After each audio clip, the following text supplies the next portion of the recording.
They demanded freedom, and they won it. But the victory came at a price.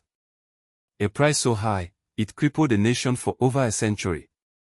This isn't just the story of the Haitian Revolution. It's the tale of how the world's first free black republic bankrupted France, and then was forced to pay them back for the privilege. From these vibrant shores, a story echoes. A tale not often told, a truth deliberately obscured. It begins with the sweet scent of sugarcane, the backbreaking labor of enslaved Africans, and a dream of freedom that ignited a revolution. France, the supposed beacon of liberty, the land of égalité, fraternité, liberté, grew rich from the blood and sweat of Saint-Domingue. The colony, now Haiti, was their most profitable possession, a jewel in their imperial crown. But that jewel came at a horrifying cost. Then, something extraordinary happened. Inspired by the French Revolution, the enslaved people of Saint-Domingue rose up. Led by the brilliant Toussaint Louverture, they fought for their liberation. They fought for their humanity. They fought and they won. In 1804, Haiti declared its independence, becoming the first free black republic in the world. A beacon of hope for the oppressed everywhere. A dagger in the heart of the slave trade. But victory came at a price. The revolution, though just, devastated the French economy. Napoleon Bonaparte, reeling from defeat, was forced to sell the Louisiana Purchase to the United States in 1803 to replenish his coffers, forever changing the map of North America. France was on the brink.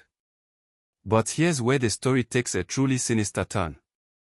Decades later, in 1825, with warships looming off the Haitian coast, France demanded a crippling indemnity from Haiti. A ransom, if you will, for their freedom. A payment for the loss of its property. Wait, what? France, the aggressor, the enslaver, demanded that the newly liberated Haiti pay them for the privilege of being free. Friends, we've seen how the echoes of revolution can reverberate through centuries. But why does any of this matter today? Why delve into whispers of forgotten empires and defiant stands against global powers? Because history isn't just about what happened, it's about understanding why it happened, and how it shapes our present. For too long, the narrative has been carefully crafted, a tapestry woven with threads of European exceptionalism. We are told of intrepid explorations, of Europeans bravely charting unknown waters. But what if I told you the waters weren't so unknown after all? Think about it. How could Christopher Columbus, in 1492, navigate the vast Atlantic with such certainty? The answer, conveniently omitted from most history books, lies in the knowledge he possessed, knowledge gleaned, in part, from African cartographers and mariners. Yes, ancient maps, meticulously drawn with sophisticated understandings of ocean currents and celestial navigation, existed long before Columbus set sail. This wasn't some random stumble, it was an exploitation of accumulated wisdom, a pilfering of intellectual property disguised as discovery. These weren't just crude drawings on parchment. These were documents detailing trade routes, wind patterns, and coastlines, passed down through generations of African seafarers, who had been traversing the oceans for centuries. The very tools Columbus used, including the astrolabe and quadrant, had roots in African and Islamic scholarship. Consider the implications. The age of exploration, the bedrock of European power, was built, in part, upon the backs and brains of Africans whose contributions have been deliberately erased.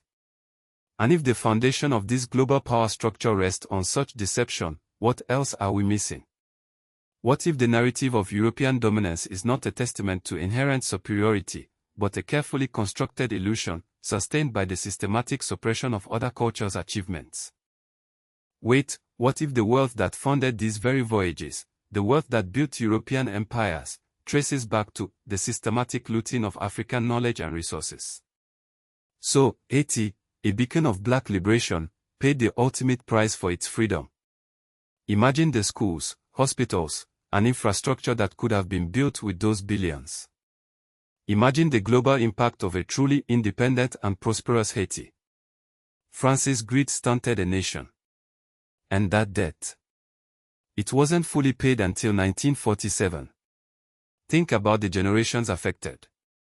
This isn't just history, it's a living wound impacting the Haitian diaspora today. But Haiti's story isn't just about suffering.